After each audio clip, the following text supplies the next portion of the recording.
पवन खेड़ा जी को ना जान का खतरा है।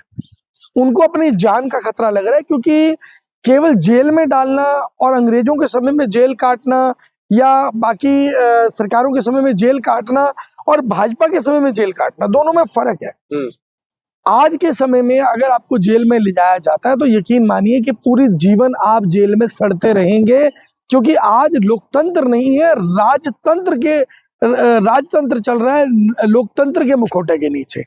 आप पूरी जिंदगी जेल में सड़ते रहेंगे। आपको जहर देकर के भी मारा जा सकता है, आपको खाना ना देकर के मारा जा सकता है, आपको दवाइयां, नकली दवाई देकर के मारा जा सकता है।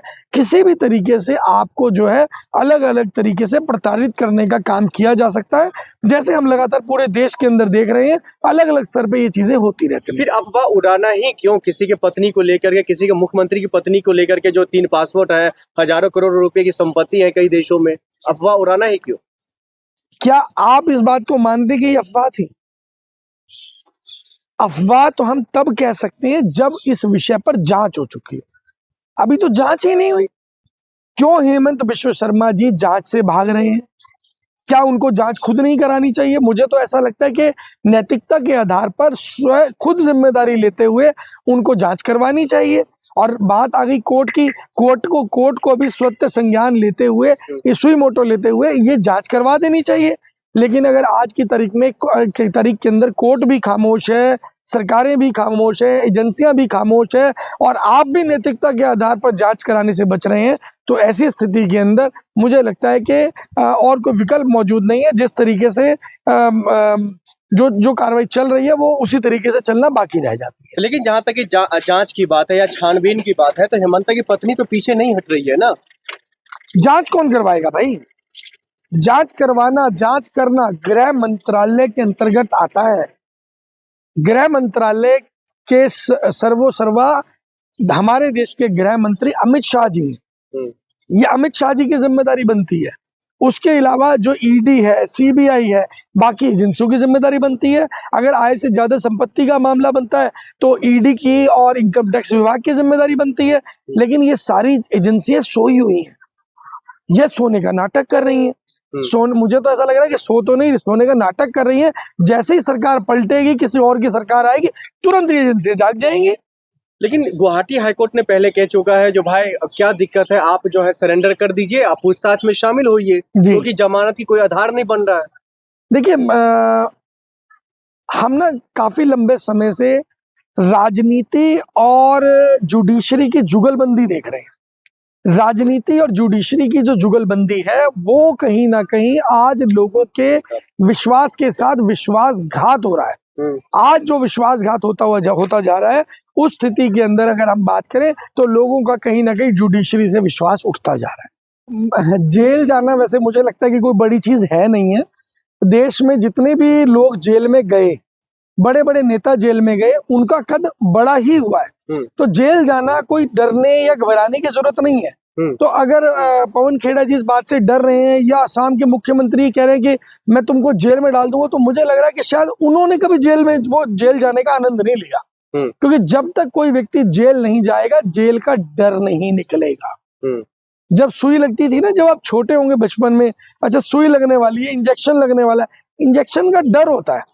आज अगर आपको कोई इंजेक्शन लगाता है डॉक्टर, क्या आपको डर लगता है? बिल्कुल भी नहीं लगता होगा, स्वाभाविक है नहीं लगता होगा। क्योंकि डर तब तक होता है जब तक कि आपने उस चीज का आनंद नहीं लिया। फिर जो पवन खेड़ा जी को डर किस बात का, वो क्यों छुप रहा है बार बार? कभी किसी स्टेट में जाकर के, कभी कहीं सामने क्यों नहीं आ जाता है? देखिए, ये तो एक बचा खुचा माल अब आप देख रहे हैं। एक्चुअल में आज आप मेरी स्टेटमेंट रिकॉर्ड करके रख लीजिए, भविष्य में आने वाले समय में आपको मेरी स्टेटमेंट की जरूरत पड़ेगी।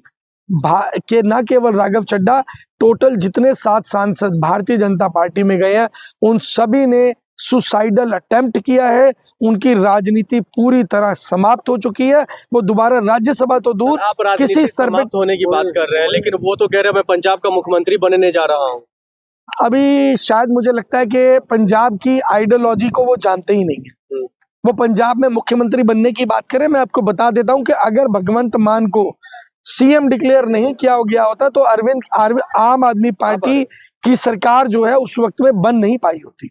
क्योंकि पंजाब में वो लोग बहुत अच्छे से जानते हैं कि पंजाब को समझने के लिए पंजाब का व्यक्ति होना बहुत जरूरी है। और इसीलिए यही एक कारण है कि देश 200 साल गुलाम रहा और पंजाब केवल 50 साल। लेकिन एक सवाल सबसे इम्पोर्टेंट उठ रहा है कि जहां पर आम आदमी पार्टी ने जिन जिन लोगों को राज्यसभा भेजा वो सभी मिलेनियर, लेकिन जहां आम जनता ने वोट दिया उनको राज्यसभा नहीं भेजा। इसी वजह से इसका खामियाजा केजरीवाल ने भुगता। देखिए, मैं आपको एक चीज बता देना चाहूंगा कि जो बिजनेसमैन होता है ना, वो आपका सपोर्टर भी होता है।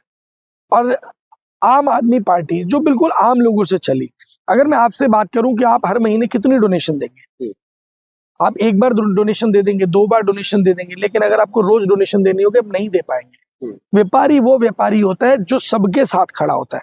वो कांग्रेस को भी डोनेशन देता है, वो भाजपा को भी डोनेशन देता है, वो आम आदमी पार्टी को भी डोनेशन देता है, लेकिन उसके साथ खड़ा होता है जिसकी आइडियोलॉजी उसे समझ में आती है, पसंद आती है।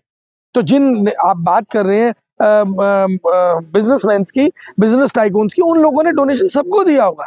आप रिकॉर्ड निकाल के देंगे तो भाजपा कांग्रेस सबको दिया होगा, लेकिन वो खड़े किसके साथ थे? उस ईमानदार आइडियोलॉजी के साथ खड़े थे जहां उनको अपना भविष्य नजर आ रहा था।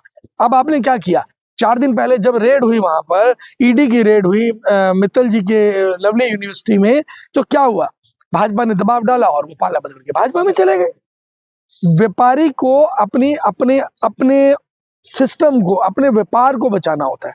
और अगर वहां पर राज्यसभा में आम लोगों को आप भेज भी देते हैं तो मुझे लगता है कि शायद वो तर्कपूर्ण सवाल जितने एक व्यापारी उठा सकते हैं, क्योंकि वो बहुत सारे चैलेंजेस को फेस करके उस लेवल पे पहुंचा है। हरभजन कह रहे हैं कि मुझे राम मंदिर नहीं जाने दिया गया था, इस वजह से मैंने पार्टी छोड़ी।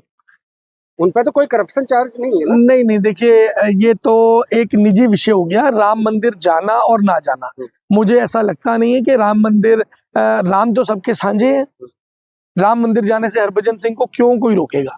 ये बातें तो अब जब आप पार्टी से बाहर आ गए तो कुछ भी एलिगेशन लगाते रहे। कल स्वाति मालीवाल जी ने अरविंद केजरीवाल जी के कैरेक्टर पे भी सवाल उठा दिया था, जबकि अगर ये चीजें हो रही होती, उनके कैरेक्टर में कोई प्रॉब्लम होती, कोई समस्या होती, तो अब तक वो चुप थी। लेकिन भाजपा ज्वाइन करने का तुरंत उनकी जुबान खुल गई।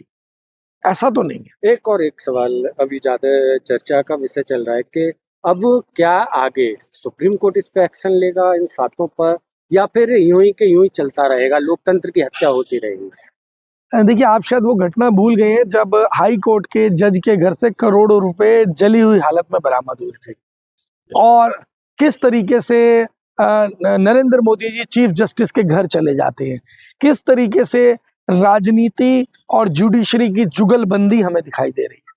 तो आप न्याय की बात, मुझे नहीं लगता कि आज के टाइम में, अभी जैसे आपने रिसेंट में अरविंद केजरीवाल जी का एग्जांपल देखा, वो जज जो कोर्ट में बैठी हुई थी, उन्होंने सारे एविडेंस दे दिए कि आप आरएसएस के कार्यक्रम में गई, आप विपरीत विचारधारा से बिलोंग करती हैं, और आपसे मैं न्याय पाने का न्याय किस तरीके से पा सकता हूँ? क्योंकि जब आप, डेफिनेटली वो न्याय हो ही नहीं सकता, क्योंकि जब आप एक अलग आइडियोलॉजी को फॉलो कर रहे होंगे तो उस स्थिति के अंदर आपका झुकाव स्वाभाविक ही उस आइडियोलॉजी की तरफ होगा।